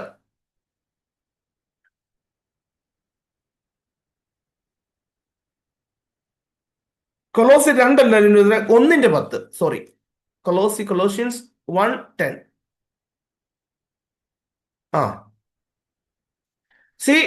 ഞാൻ വായിക്കാതെ, നിങ്ങൾ പൂർണ്ണ പ്രസാദത്തിനായി കർത്താവിന്. ആ വാക്യം അതിന്റെ സ്ട്രക്ചർ ഒന്ന് മാറ്റി ഒന്ന് ചിന്തിച്ചു നോക്കി. ആദ്യം പറയുന്നത് കർത്താവിന് യോഗ്യമാവണ്ണം നടക്കണം. രണ്ടാമത് പറയുന്നത് ആത്മീകമായ സകല ജ്ഞാനത്തിലും വിവേകത്തിലും അവന്റെ ഇഷ്ടത്തിന്റെ പരിജ്ഞാനം കൊണ്ട് നിറഞ്ഞു വരണം. മൂന്നാമത് പറയുന്നത് സകല പ്രവൃത്തിയിലും, അല്ല, പഴയ വിവരണം തന്നെ 10 തന്നെ അടിച്ച സകല പ്രവൃത്തിയിലും ഫലം കായ്ച്ചു നടക്കണം, നിറയണം, ഫലം കായ്ക്കണം. ഇതാണ് അതിന്റെ ഓർഡർ അവിടെ എഴുതിയിരിക്കുന്നത്. ഞാൻ ആ ഓർഡർ ഒന്ന് മാറ്റിയാൽ നമുക്കത് വേഗം ഒന്ന് മനസ്സിലാവും. ഇവിടെ അപ്പോസ്തലനായ പോൾ പ്രാർത്ഥിക്കുക. കാരണം കർത്താവേ, എന്നെ സകല ആത്മീയ ഒന്നുകൂടെ കാണിച്ച വചനം കാണിച്ച്, എന്നാൽ അത് നിങ്ങൾക്ക് അത് കൃത്യമായിട്ട് മനസ്സിലാവുകയുള്ളൂ. 10-ന്റെ 1-ാം അധ്യായം അതിന്റെ 10-ാം വാക്യം. സകല ജ്ഞാനത്തിലും വിവേകത്തിലും അവന്റെ ഇഷ്ടത്തിന്റെ പരിജ്ഞാനം കൊണ്ട് എന്നെക്കുറിച്ച് അവനുള്ള ഇഷ്ടം, അല്ലെങ്കിൽ കർത്താവിനെ കുറിച്ചുള്ള പരിജ്ഞാനത്തിൽ ഞാൻ നിറയണം. ആദ്യം അവനെക്കുറിച്ചുള്ള ജ്ഞാനത്താൽ ഞാൻ നിറയണം. അവന്റെ ഇഷ്ടത്തിന്റെ പരിജ്ഞാനം കൊണ്ട് ഞാൻ നിറയണം. ഇതാദ്യം നടന്നെങ്കിലേ യോഗ്യമായ രീതിയിൽ എനിക്ക് നടക്കുവാൻ സാധിക്കുകയുള്ളൂ, എന്റെ ജീവിതത്തെ ക്രമപ്പെടുത്താൻ സാധിക്കുകയുള്ളൂ. ഞാൻ ദൈവത്തെക്കുറിച്ചുള്ള പരിജ്ഞാനത്തിൽ നിറയുമ്പോൾ എനിക്കറിയാം എങ്ങനെ ജീവിക്കണമെന്ന്, എങ്ങനെയാ യോഗ്യമാവണ്ണം നടക്കേണ്ടതെന്ന്. യോഗ്യമാവണ്ണം നാം നടക്കുമ്പോഴാ മൂന്നാമത്തെ കാര്യം ഫലം കായ്ക്കുന്നത്. ഞാൻ പറഞ്ഞതിന്റെ ഓർഡർ മനസ്സിലായ? ഈ ഫലം കായ്ക്കണമെങ്കിൽ, യോഗ്യമാവണ്ണം നടക്കണമെങ്കിൽ ആദ്യം അവനെക്കുറിച്ചുള്ള പരിജ്ഞാനത്താൽ നാം നിറയണം. വചനം എന്തെന്നറിയണം, വചനത്തിൽ അവൻ എന്നെ കുറിച്ചുള്ള ആഗ്രഹം എന്തെന്നറിയണം, അവൻ എന്നെ കുറിച്ചുള്ള ഹിതം എന്തെന്നറിയണം, അവൻ എന്നെ കുറിച്ചുള്ള ഇഷ്ടം എന്തെന്നറിയണം. എന്നാലേ അതിനനുസരിച്ച് എനിക്ക് നടക്കാൻ സാധിക്കുകയുള്ളൂ. അങ്ങനെ നടക്കുമ്പോഴാ ദൈവത്തിന്റെ കൃപയാൽ എന്റെ ജീവിതത്തിൽ ഫലം കായ്ക്കാൻ തുടങ്ങിയുള്ളൂ. ആ വാക്യം നിങ്ങൾക്ക് മനസ്സിലായെന്ന് ഞാൻ ചിന്തിക്കുക. അതിങ്ങനെ ഒന്ന് മാറ്റി ചിന്തിക്കുമ്പോൾ ആ വാക്യം നമുക്ക് വേഗം മനസ്സിലാവും. Thank you. Hallelujah, hallelujah. അതുകൊണ്ട് കർത്താവിന്റെ ജ്ഞാനത്താൽ നമ്മൾ നിറഞ്ഞു വരണം പ്രിയരെ. Hallelujah. So the chief ministry of the Holy Spirit is that Jesus may be glorified in my life. അതാ. ഹല്ലേലൂയ. എന്ന് വെച്ചാൽ നമ്മുടെ മനസ്സിനെ കർത്താവിന്റെ ഹിതത്തിന് വിട്ടുകൊടുക്കണം. കർത്താവിന്റെ ഹിതത്തിനെ വിട്ടുകൊടുക്കുമ്പോഴാണ് നാം എപ്പോഴും കർത്താവിനെ മഹത്വപ്പെടുത്തുന്നത്. ആൾക്കാർ കണ്ടെന്നൊന്നും വരത്തില്ല, പക്ഷെ നമ്മളെ എപ്പോഴും കാണുന്ന കർത്താവുണ്ട്. നമ്മളെ എപ്പോഴും പുറകെ നടന്ന് വീക്ഷിക്കുന്ന സാത്താനുണ്ട്. ഞാനുണ്ട്, സാത്താനുണ്ട്, കർത്താവുണ്ട്. മൂന്നാമതൊരു മനുഷ്യൻ ഉണ്ടാവാൻ നിർബന്ധമില്ല. പക്ഷേ എന്നെ വീഴിക്കാൻ നടക്കുന്ന ദുഷ്ടപിശാചിന്റെ മുമ്പിൽ എന്റെ കർത്താവിന്റെ നാമം എന്നിലൂടെ മഹത്വം എടുക്കും പ്രിയരെ. മനസ്സിലാവുന്നുണ്ടോ? ഹല്ലേലൂയ. അത് മാത്രം ചിന്തിച്ചാൽ മതി, ഒരു മനുഷ്യനും കാണണ്ട. മനുഷ്യരുടെ മുമ്പിലൊന്നും മഹത്വപ്പെട്ടെന്നോ അല്ലെങ്കിൽ അവൻ കർത്താവിനെ മഹത്വപ്പെടുത്തിയോ എന്നൊന്നും ആരും പറഞ്ഞെന്ന് വരില്ല. പക്ഷേ നമ്മൾ എപ്പോഴും വാച്ച് ചെയ്യുന്ന ദുഷ്ട പിശാചിന്റെ മുമ്പിൽ ഞാൻ എന്റെ ജീവിതം കൊണ്ട് ദൈവത്തെ മഹത്വപ്പെടുത്തുന്നുണ്ടെങ്കിൽ ദൈവം അത് ആഗ്രഹിക്കുന്നു. അതുകൊണ്ടല്ലേ പൗൽ പറയുന്നത് ഫിലിപ്പി ലേഖനം 1:20 ജീവനാലാകട്ടെ. സിസ്റ്റർ ഒന്ന് വായിച്ചേ ഫിലിപ്പി ലേഖനം 1:20.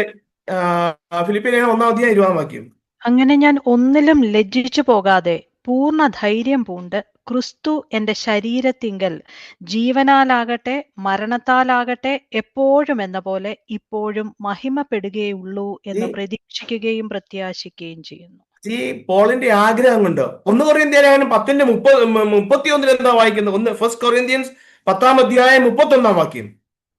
ഹല്ലേലൂയ. 1 കൊറിന്ത്യൻസ് 10:31. നിങ്ങൾ ആകയാൽ നിങ്ങൾ തിന്നാലും കുടിച്ചാലും എന്ത് ചെയ്താലും എല്ലാം ദൈവത്തിന്റെ മഹത്വത്തിനായി ചെയ്യുവീൻ. Hallelujah. Always seeking the glory of Jesus Christ. Always seeking his name. ഇതന്നെ മൈൻഡ്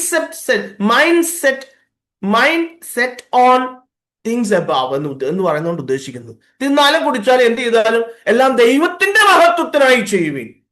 തിന്നരുതെന്ന് കുടിക്കരുതെന്നൊന്നുമല്ല അപ്പോസ്തലൻ പറയുന്നത്. എന്ത് ചെയ്താലും ദൈവത്തിന്റെ മഹത്വത്തിനായിട്ട് ചെയ്യും. His name, his glory. എന്റെ കാര്യമല്ല, എന്റെ സ്വാർത്ഥതയല്ല, ദൈവത്തിന്റെ നാമം, ദൈവത്തിന്റെ രാജ്യം, ദൈവത്തിന് മഹത്വം. നമ്മുടെ ഇടയിൽ നമ്മൾ പ്രാർത്ഥനക്കാരാണല്ലോ, അല്ലേ? വിശ്വാസികൾ എന്ന് വിളിക്കും, നമ്മളെ പ്രാർത്ഥനക്കാരെന്ന് വിളിക്കും. നമ്മുടെ ഒരു ചിന്ത പ്രാർത്ഥിച്ചാൽ നടക്കാത്ത കാര്യമൊന്നുമില്ല. പ്രാർത്ഥിച്ചാൽ നടക്കാത്ത കാര്യമല്ല ഉണ്ടോ? നമ്മുടെ ചിന്ത എങ്ങനെയാണ്? എന്നാൽ കർത്താവ് പഠിപ്പിച്ച പ്രാർത്ഥന എന്താ? കർത്താവ് എന്താ പഠിപ്പിച്ചത്?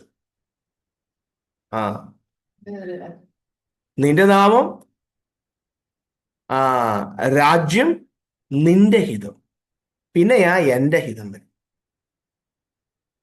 പിന്നെയാ എനിക്ക് വേണ്ടത്. അങ്ങനെയല്ലേ? സ്വർഗസ്ഥനായ ഞങ്ങളുടെ പിതാവ്, നിന്റെ നാമം, നിന്റെ രാജ്യം, നിന്റെ ഹിതം, അതാ ഫസ്റ്റ് പ്രിഫറൻസ്. പിന്നെയാ എന്റെ ഹിതം. എന്റെ ഹിതം എന്ന് വെച്ചാലുണ്ടല്ലോ അന്നു വേണ്ടത്. ഹല്ലേലൂയ. ഞാൻ ഈ കഴിഞ്ഞ ദിവസം അവിടെ കവല ഇങ്ങനെ പോയി, എൻ്റെ ചിറ്റപ്പൻ്റെ കടയുണ്ട് അവിടെ, അപ്പൻ്റെ ഏറ്റവും ഇളയ അനിയന ചിറ്റപ്പൻ്റെ കടയിൽ അവിടെ പോയി നിന്നപ്പോൾ തന്നെ ചിറ്റപ്പൻ ഈ എല്ലാ ദിവസവും വൈകുന്നേരം ലോട്ടറിക്കാരൻ ലോട്ടറിയും കൊണ്ട് വരും. അപ്പോൾ ലോട്ടറി എടുക്കും. അപ്പൊ കഴിഞ്ഞ 2 ദിവസം അടിച്ചിട്ട് തന്നെ എന്നോട് പറഞ്ഞു ഇടയ്ക്കിടയ്ക്ക് 5000 അടിക്കും, ചിലപ്പോൾ ഇത് 500 അടിക്കും, ചിലപ്പോൾ 100 രൂപയ്ക്ക് അടിക്കും. അപ്പൊ ആ ലോട്ടറിക്കാരൻ എൻ്റെ അടുക്കലേക്ക് കൊണ്ടുവന്ന്, ചേട്ടാ 2 ടിക്കറ്റ് എടുക്കാൻ പറഞ്ഞു. ഞാൻ പറഞ്ഞു, ചേട്ടാ എനിക്ക് അടിക്കത്തില്ല. അപ്പൊ ചുറ്റും പറഞ്ഞു, അത് നിനക്ക് എങ്ങനെ അറിയാം നിനക്ക് അടിക്കത്തില്ലെന്ന്. ഞാൻ പറഞ്ഞു, എനിക്കിത് അടിക്കത്തില്ല, ഞാൻ എടുത്തിട്ട് കാര്യമില്ല, എനിക്കിത് അടിക്കത്തില്ല. കാരണം എനിക്ക് നല്ല ബോധ്യാ നമ്മുടെ ദൈവം കാരണം എനിക്ക് ദൈവം അന്നു വേണ്ടത് തന്നിട്ടുണ്ട്. ഹല്ലേലൂയ. എനിക്ക് ദൈവം അന്നു വേണ്ട തന്നിട്ടുണ്ട്. ദൈവത്തിന്റെ ഹിതം അതല്ല. ഹല്ലേലൂയ. ഈ റോമാലേഖനം 8:6 വരുമ്പോ, ജഡത്തിന്റെ ചിന്ത മരണം, ആത്മാവിന്റെ ചിന്തയോ ജീവനും സമാധാനവും തന്നെ. നിങ്ങൾക്ക് ആ mind set on above, 2 mind സെറ്റുകൾ അത് മനസ്സിലാക്കിയത് ഞാൻ ചിന്തിക്കുക. 5-ാമത്തെ വാക്യത്തില് ജഡസ്വഭാവമുള്ളവർ, ആത്മസ്വഭാവമുള്ളവർ. 6-ാമത്തെ വാക്യത്തിലേക്ക് വരുമ്പോ ജഡത്തിന്റെ ചിന്ത, ആത്മാവിന്റെ ചിന്ത. ഹല്ലേലൂയ. ഈ 6-ാമത്തെ വാക്യത്തിലേക്ക് വരുമ്പോൾ ഈ 2 സ്വഭാവമുള്ളവർക്കും ഒരു ഇറ്റേണൽ കോൺസിക്വൻസ് ഉണ്ട്. ജഡസ്വഭാവമുള്ളവനും ആത്മസ്വഭാവമുള്ളവനും. അതുകൊണ്ടാ പ്രിയരെ ഈ വചനം നമ്മൾ വളരെ സീരിയസ് ആയിട്ട് ചിന്തിക്കണം എന്ന് പറഞ്ഞത്. നമ്മുടെ ടോട്ടൽ ഡ്രിഫ്റ്റ് എങ്ങോട്ടാ? നമ്മുടെ ആ അടിസ്ഥാനപരമായ രക്ഷിക്കപ്പെട്ട് വീണ്ടെടുക്കപ്പെട്ട് സഭയോട് ചേർന്നു രക്ഷിക്കപ്പെട്ടെന്നൊക്കെ പറഞ്ഞു, പക്ഷെ എന്റെ അടിസ്ഥാനപരമായ ഒഴുക്ക് എങ്ങോട്ടാ?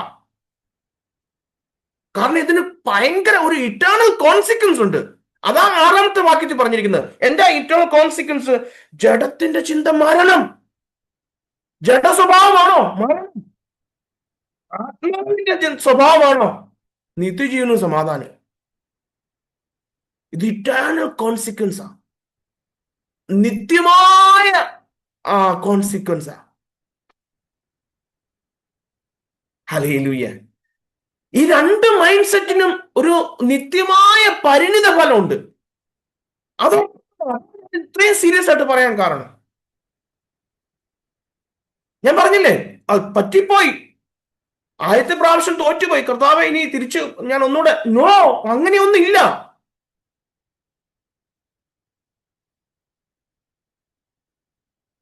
എന്റെ പ്രിയരെ, കർത്താവ് നമ്മുടെ ജീവിതത്തിൽ പറ്റിപ്പോയ പാളിച്ചകളെയൊക്കെ റീസ്റ്റോർ ചെയ്യാനായിട്ട് മരണം വരെ, അതിനുശേഷം ഒന്ന് റീസ്റ്റോർ ചെയ്യണേ കർത്താവേ എന്ന് പറഞ്ഞിട്ട് യാതൊരു കാര്യമില്ല. ഹല്ലേലൂയ. ഇതിന്റെ പരിണിത ഫലം ഉണ്ടല്ലോ, ഇറ്റേണൽ കോൺസിക്വൻസ് ഉണ്ട്. അത് ഭയങ്കര നിത്യമായതാ. ഞാൻ അത് അല്പോടൊന്ന് മനസ്സിലാക്കാനായിട്ട് ഗലാത്യ ലേഖനം 6:8 ഒന്ന് വായിച്ച സിസ്റ്ററെ. ഗലാത്യ ലേഖനം 6:8.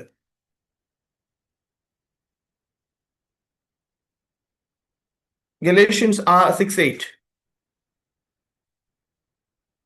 ഹല്ലേലൂയ. ജഡത്തിൽ വിതയ്ക്കുന്നവൻ ജഡത്തിൽ നിന്ന് നാശം കൊയ്യും, ആത്മാവിൽ വിതയ്ക്കുന്നവൻ ആത്മാവിൽ നിന്ന് നിത്യജീവനെ കൊയ്യും. അതൊരു കൊയ്ത്തും വിതയുമായിട്ടാണ് നിൽക്കുന്നത്. ജഡത്തിലാ വിതയ്ക്കുന്നെങ്കിൽ നാശം കൊയ്യും, ആത്മാവിലാ വിതയ്ക്കുന്നെങ്കിൽ നിത്യജീവനെ കൊയ്യും. അതേ കാര്യം തന്നെയല്ല ഇവിടെ പറഞ്ഞിരിക്കുന്നത്. ജഡത്തിന്റെ ചിന്തയാണെങ്കിൽ മരണമാണ്, ജഡത്തിലാ വിതയ്ക്കുന്നതെങ്കിൽ നാശമാണ്. ആത്മാവിന്റെ ചിന്തയാണെങ്കിൽ നിത്യജീവനാണ്, ആത്മാവിലാ വിതയ്ക്കുന്നതെങ്കിൽ നിത്യജീവനാണ്. ഗലാത്യ ലേഖനത്തിൽ ഇവിടെ ഇത് സെയിം 6:8 ഈ 8 റോമൻസ് 8:6 രണ്ട് സെയിമാ പറഞ്ഞിരിക്കുന്നത്. ഗലാത്യർ 6:8 റോമൻസ് 8:6. ഹല്ലേലൂയ.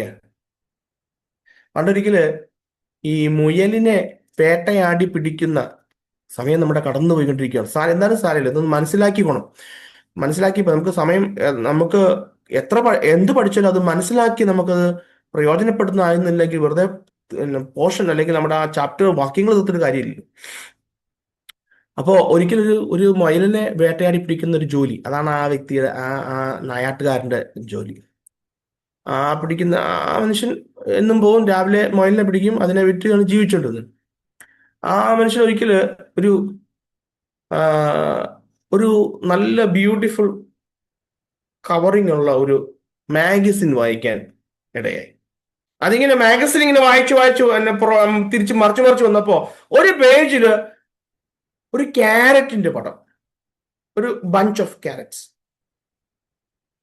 അത് ആ പടം സച്ച് എ വേ പ്രിന്റഡ്, അത് ജീവനുള്ളതുപോലെ ഇരിക്കും, ഒറിജിനൽ വെല്ലുന്ന പടം. അപ്പൊ ഈ വ്യക്തി ഈ പടം ആ മാഗസിനിൽ നിന്ന് കട്ട് ചെയ്തെടുത്ത് വീട്ടിൽ വന്നിട്ട് ഭാര്യയോട് പറഞ്ഞു, ഇതുകൊണ്ടോ ഈ പടം കണ്ടോ, ഈ പടം വെച്ച് ഇന്ന് ഞാൻ മുയലിനെ പിടിക്കും, എനിക്കിനി ഒറിജിനൽ ക്യാരറ്റ്സ് വേണ്ട, ഈ പടം മതി, ഈ പടം വെച്ച് ഞാൻ ഇന്ന് മുയലിനെ പിടിക്കുന്നു. അപ്പൊ ഭാര്യ അയാളോട് പറഞ്ഞ മറുപടി എന്നത്, നിങ്ങൾ പടം വെച്ച് മുയലിനെ പിടിക്കുമായിരിക്കും, പക്ഷെ പിടിക്കുന്ന മുയലും ഒരു പടമായിരിക്കും. മനസ്സിലായോ? പടം വെച്ച് മുയലിനെ പിടിക്കുമായിരിക്കും, പക്ഷെ പിടിക്കുന്ന മുയലും, എന്റെ പ്രിയരെ, ഒറിജിനൽ വെച്ചാലേ ഒറിജിനലിനെ കിട്ടുള്ളൂ. ജഡത്തിൽ വിതച്ചിട്ട് നിത്യജീവൻ കൊയ്യാന്ന് ചിന്തിക്കേണ്ടെന്നാ പറഞ്ഞേ. ജഡസ്വഭാവം വെച്ചിട്ട് നിത്യജീവനും സമാധാനവും കൊയ്യാമെന്ന് ചിന്തിക്കേണ്ടെന്നാ പറഞ്ഞത്. ജഡത്തിന് വിതച്ചാൽ നാശമേ ഉള്ളൂ എന്റെ പ്രിയനെ. ആത്മാവിലാ വിതയ്ക്കുന്നതെങ്കിൽ അത് ജീവനാ. ഇവിടെ ഉള്ളത് പടമാണോ ഒറിജിനൽ ആണോ എന്ന് നിത്യതയിൽ അറിയാം. ഇപ്പോൾ ശരി ചിലപ്പോൾ നിങ്ങൾക്ക് മനസ്സിലായില്ലെന്ന് വരാം, അല്ലെങ്കിൽ ഇപ്പോൾ നിങ്ങൾക്ക് മറ്റുള്ളവരുടെ മുന്നിൽ കണ്ണിൽ പൊടിയിട്ട് ജീവിക്കാൻ പറ്റും. പക്ഷെ ഇപ്പോഴുള്ളത് പടമാണോ അല്ലെങ്കിൽ ഒന്ന് നിത്യത വെളിപ്പെടുത്തും എന്നാ പറഞ്ഞത്. മനസ്സിലായോ? നിത്യതയിൽ വെളിപ്പെടും. എങ്ങനെ? ഇപ്പോഴുള്ള പടമാണെങ്കിൽ നിത്യതയും പടമായിരിക്കും. ഞാൻ പറഞ്ഞു മനസ്സിലായോ? Hallelujah, hallelujah. അതുകൊണ്ട് എൻ്റെ പ്രിയനെ കോൺസിക്വൻസ് ഉണ്ട്. ആ കോൺസിക്വൻസ് ഉള്ളത് കൊണ്ടാ ഹല്ലേലൂയ നമ്മുടെ മൈൻഡ് ഉയരങ്ങളിലുള്ളതിലായിരിക്കണം ഫിക്സ് ചെയ്തിരിക്കേണ്ടത്. ഹല്ലേലൂയ. ജഡത്തിന്റെ ചിന്ത അതിനുണ്ടല്ലോ, ഈ കോൺസിക്വൻസ് ഇവിടെയുമുണ്ട് നിത്യതയിലുമുണ്ട്. അതുകൊണ്ടത് പറഞ്ഞാണ് അവസാനിപ്പിച്ചത്. ഞാൻ പറഞ്ഞല്ലോ, ജഡത്തിന്റെ ചിന്ത മരണം. മരണം എന്ന് വെച്ചാൽ എന്താ? മരണം വേർപാടാണ്, അല്ലേ? വേർപാടാണ്. ഈ വേർപാട് തുടക്കം ഇവിടെ തുടങ്ങും. എങ്ങനെയാ? ദൈവവുമായിട്ടുള്ള ബന്ധത്തിൽ നിന്ന് വേർപെട്ടു പോകുന്നു. ദൈവവുമായിട്ടുള്ള ഭയങ്കര റിലേഷൻഷിപ്പിലായിരുന്നു തുടക്കത്തിലൊക്കെ. പിന്നെ പിന്നെ ചിന്ത മാറി, ജഡ സ്വഭാവം വന്നു, ജഡത്തിനുള്ളത് അന്വേഷിക്കാൻ തുടങ്ങി, ഭൂമിയിലുള്ളത് അന്വേഷിക്കാൻ തുടങ്ങി. ഞാൻ കൊളോസിലെ ദുർനടപ്പ്, അശുദ്ധി, അതിരാഗം, വിഗ്രഹാരാധനയെന്ന അത്യാഗ്രഹം, വെറിക്കൂത്ത്, ക്രോധം, പലതും അങ്ങ് ജീവിതത്തിൽ വരാൻ തുടങ്ങി. ആദ്യം എന്ത് സംഭവിച്ചു? ദൈവമായിട്ടുള്ള ബന്ധം വിട്ടു. ആ ഊഷ്മള ബന്ധം ഇല്ലാതായിപ്പോയി. ആദ്യം നമ്മുടെ ദൈവമായിട്ടുള്ള ഊഷ്മള ബന്ധത്തിന് കേടുപാടുണ്ടാവും. പിന്നീട് എന്നേക്കുമായിട്ട് പോകും. അതല്ലേ നരകം? ദൈവമായിട്ടുള്ള ബന്ധം ഇല്ല, ദൈവം ഇല്ലാത്ത സ്ഥലമാണല്ലോ നരകം. ദൈവവുമായിട്ടുള്ള ബന്ധത്തിൽ നമുക്ക് എന്നേക്കുമായി നഷ്ടപ്പെട്ടു, നിത്യമായി നഷ്ടപ്പെട്ടു. അതാ ജഡത്തിൽ ചിന്ത, മരണം, നാശം. ഹല്ലേലൂയ. അതേസമയം നമ്മൾ ആത്മാവിനെ അനുസരിച്ച് നടന്നാലോ, ആത്മാവിൽ വിതച്ചാലോ, ആ ദൈവത്തിന്റെ പരിശുദ്ധാത്മാവ് എപ്പോഴും നമ്മളെ അലേർട്ട് ചെയ്തുകൊണ്ടിരിക്കും. ദൈവവുമായിട്ടുള്ള ബന്ധം. അതുകൊണ്ടാണല്ലോ ദാവീദ് 63-ാം സങ്കീർത്തനം അതിന്റെ 1-ാം വാക്യത്തിൽ, 63-ന്റെ 1 ഒന്ന് വായിച്ചല്ലോ. സാംസ് 63 1-ാം വാക്യം. 63-ന്റെ 1 നമ്മൾ ഇപ്രകാരം വായിക്കുന്നു കേട്ടോ. ഹല്ലേലൂയ. ദൈവമേ, നീ എന്റെ ദൈവം, അധികാലത്തെ ഞാൻ നിന്നെ അന്വേഷിക്കും. വല്ലാതെ ഉണങ്ങി വരേണ്ട ദേശത്ത് എന്റെ ഉള്ളം നിനക്കായതാ. നമ്മൾ ഇന്ന് വായിച്ച സങ്കീർത്തനം നോക്കി, മാൻ നീർത്തോടുകൾക്കായി ദാഹിക്കുന്നത് പോലെ. Hallelujah, hallelujah. നമുക്ക് നമ്മുടെ ആഗ്രഹം, സാധ്യതകളോ ഒന്നുമില്ല, പക്ഷെ എൻ്റെ ഉള്ളിലുള്ള ആഗ്രഹം ദൈവത്തിന്റെ അടുക്കിലേക്ക് വരണം എന്നുള്ള, ആലയത്തിലേക്ക് കടന്നു വരണമെന്നുള്ള, അവനുമായിട്ടുള്ള ബന്ധം ഇതാണ് ആത്മാവിനനുസരിച്ച് ജീവിക്കുന്നവൻ. ആ ബന്ധം നമുക്കുണ്ടോ എന്ന് നമുക്ക് എങ്ങനെ അറിയാൻ പറ്റും? ഈ ഒരു ഡ്രൈവ് എന്നിൽ നിന്ന് പോയോ?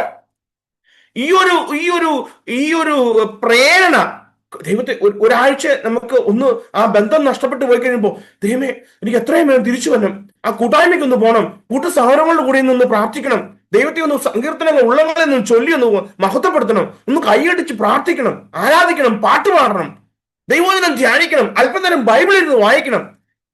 ഈ പ്രേരണ ഉള്ളിൽ നിന്ന് പോയ എനിക്ക് ബന്ധം പെട്ടെന്നുള്ള പേര്. Hallelujah, hallelujah. ഞാൻ പറയുന്നത് നിങ്ങൾക്ക് മനസ്സിലാവുന്നുണ്ടോ ഞാൻ കരുതുക. 5:1 എന്താ വായിക്കുന്നത്? റോമാലേഖനം 5, വിശ്വാസത്താൽ നീതീകരിക്കപ്പെട്ടിട്ട് നമുക്ക് നമ്മുടെ കർത്താവായ യേശുക്രിസ്തുവിൽ നമുക്ക് ദൈവത്തോട് സമാധാനമുണ്ട്. ജഡത്തിൽ വിധിച്ചാൽ നമുക്ക് നിത്യജീവനും നമുക്ക് സമാധാനം. കർത്താവുമായിട്ടുള്ള കൂട്ടായ്മ ബന്ധത്തിലല്ല എൻ്റെ പ്രിയ നമ്മുടെ സമാധാനം. ഞാൻ ആദ്യം സൂചിപ്പിച്ചല്ലോ, വിശുദ്ധ ജീവിതമാണ് നമ്മുടെ സമാധാനം. വിശുദ്ധ ജീവിതം പോയാൽ നമ്മുടെ സമാധാനവും പോവും, നമ്മുടെ ശക്തിയും പോവും, നമ്മുടെ ബലവും പോവും. എന്നെ കേൾക്കുന്ന ദൈവമക്കൾക്ക് അറിയാം, നമ്മൾ വിശുദ്ധിയിലും വേർപാടിലും ജീവിക്കുമ്പോൾ നമുക്കൊരു ബല ഇല്ലേ? ഒരു ബല അല്ലേ? നമുക്ക് അവിടെ എന്തെങ്കിലും ഒരു പാളിച്ച പറ്റുമ്പോഴാണ് നമുക്കൊരു ഈ വെള്ളത്തിൽ നിന്ന് പിടിച്ച് പുറത്തിട്ട മീൻ്റെ ഒരു പ്രീതി വരും, ഒരു പെടക്കലും ഒരു ബുദ്ധിമുട്ടൊക്കെ. Hallelujah, hallelujah. 1-ാം സങ്കീർത്തനം എന്ന് പറയുന്നത് ദൈവത്തിന്റെ 1-ാം സങ്കീർത്തനത്തിൽ നമ്മൾ വായിക്കുന്നത് തന്നെയല്ലേ? I delight in the word of God. I delight in the word of God. നമുക്ക് ആ ഒരു സന്തോഷം നമ്മുടെ ജീവിതത്തിലുണ്ടോ? ആ സങ്കീർത്തനകാരൻ പറയുന്നത് പോലെയുള്ള സന്തോഷം നമ്മുടെ ജീവിതത്തിലുണ്ടോ? ആ അതിന്റെ 3-ാം വാക്യത്തില് ന്യായപ്രമാണത്തെ രാപ്പകൽ ധ്യാനിക്കുന്നവൻ ഭാഗ്യൻ. ന്യായപ്രമാണത്തിൽ സന്തോഷിച്ച് ന്യായപ്രമാണത്തെ രാപ്പകൽ ധ്യാനിക്കുന്നവൻ. Do I delete? ദൈവവചനം നമ്മളെ സന്തോഷിപ്പിക്കുന്നില്ലേ? ദൈവവചനം വായിക്കുമ്പോൾ നമുക്കൊരു സന്തോഷവും ഒരു ആശ്വാസവും സമാധാനവും ഒക്കെ ലഭിക്കുന്നുണ്ടോ? ദൈവവചനം വായിക്കണമെന്ന് ആഗ്രഹമുണ്ട്. ഞാനിത് ദൈവവചനം വായിക്കാത്തവരോടോ വചനവുമായിട്ട് ബന്ധം യാതൊരു ബന്ധവും ഇല്ലാത്തവരെ കുറിച്ചൊന്നും അല്ല പറയുന്നത്. അവരോട് പറഞ്ഞിട്ട് യാതൊരു കാര്യമില്ല, അവർക്ക് മനസ്സിലാവത്തുമില്ല. എന്നിട്ട് 8-ാമത്തെ വാക്യത്തിൽ എന്താ വായിച്ചത്? അത് പറഞ്ഞ് നമുക്ക് 8-ാമത്തെ വാക്യം വായിച്ച് നിർത്താം. 8-ാമത്തെ വാക്യത്തിൽ നമ്മൾ വായിച്ചത് റോമാലേഖനം 8:8 ഹല്ലേലൂയ 8:8 ജഡസ്വഭാവമുള്ളവർക്ക് ദൈവത്തെ പ്രസാദിപ്പിക്കാൻ പറ്റത്തില്ല. ജഡസ്വഭാവമുള്ളവർക്ക് ദൈവത്തെ പ്രസാദിപ്പിക്കാൻ പറ്റത്തില്ല. ഹല്ലേലൂയ. ഞാനൊരു കാര്യം ചോദിച്ചോട്ടെ. ഹാനോക്ക് എന്ത് മിഷൻ പ്രവർത്തന ചെയ്തത്? ഹാനോക്ക് എന്ത് അത്ഭുത ചെയ്തത്? ഹാനോക്ക് എന്ത് ചർച്ച് മിനിസ്ട്രിയാ ചെയ്തത്? എബ്രായലേഖനം 11:5 ഹാനോക്കിനെ കുറിച്ച് അപ്പസ്തലൻ പറയുന്നത് എന്താ? എബ്രായർ 11:5 വിശ്വാസത്താൽ ഹാനോക്ക് മരണം കാണാതെ എടുക്കപ്പെട്ടു, ദൈവം അവനെ എടുത്തുകൊണ്ടതിനാൽ കാണാതെയായി. അവൻ ദൈവത്തെ പ്രസാദിപ്പിച്ചു എന്ന് അവൻ എടുക്കപ്പെടുന്നതിന് മുൻപേ സാക്ഷ്യം പ്രാപിച്ചു. ഹല്ലേലൂയ. സി, വിശ്വാസത്താൽ ഹാനോക്ക് മരണം കാണാതെ എടുക്കപ്പെട്ടു. അവൻ ദൈവത്തെ പ്രസാദിപ്പിച്ചു എന്ന് അവൻ എടുക്കപ്പെട്ടതിനു മുൻപേ സാക്ഷ്യം പ്രാപിച്ചു. എങ്ങനെയാ ദൈവത്തെ പ്രസാദിപ്പിച്ചത്? ഹാനോക്ക് ദൈവത്തോട് കൂടെ നടന്നു. അങ്ങനെയാണെ ദൈവത്തെ പ്രസാദിപ്പിക്കുന്നത് വലിയ ചർച്ച് മിനിസ്ട്രി ഒന്നുമല്ല, കൂടെ നടക്കും.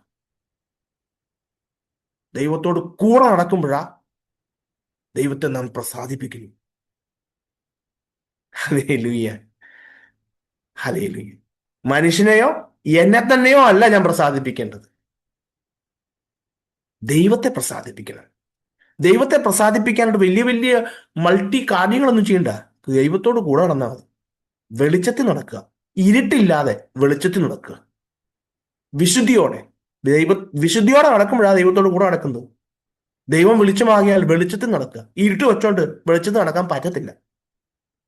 ഹല്ലേലൂയ. അതുകൊണ്ട് ഹാനോക്കിന്റെ ആ ഒരു സാക്ഷ്യം, ഹാനോക്ക് ദൈവത്തോട് കൂടെ നടന്നു, അവൻ ദൈവത്തെ പ്രസാദിപ്പിച്ചു. ഈ വചനങ്ങളാൽ ദൈവം നമ്മളെ ധാരാളമായിട്ട് അനുഗ്രഹിക്കട്ടെ. ഹല്ലേലൂയ. പ്രാർത്ഥിക്കുന്നു, ഈ കേൾക്കപ്പെട്ട വചനം കർത്താവേ ഞങ്ങൾക്ക് അത് ഗ്രഹിപ്പിച്ചു തരണേ. ഹല്ലേലൂയ.